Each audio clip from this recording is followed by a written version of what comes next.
नेवहारन के पोपो पोपो पोपो पोपो घंटी के टिंटी नेवहारन के पोपो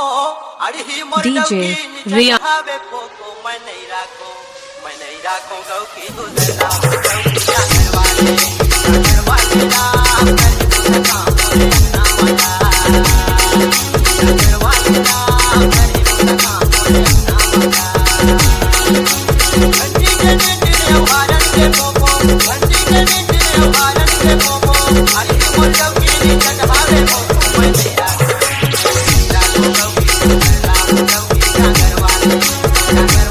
राम कर काम बोले ना मजा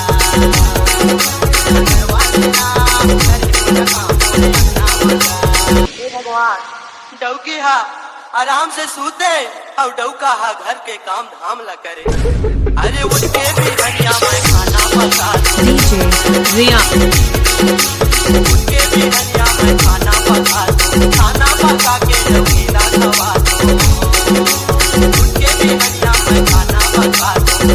पका के डौकी ला खवा दो। अपना चूड़ा मैं झाड़ू लगा दो मेरा जागर वाले राम कर काम बोले ना मजा जागर वाले राम कर काम बोले ना मजा। घंटी के टिंटी नेवहारन के पोपो पोपो पोपो पोपो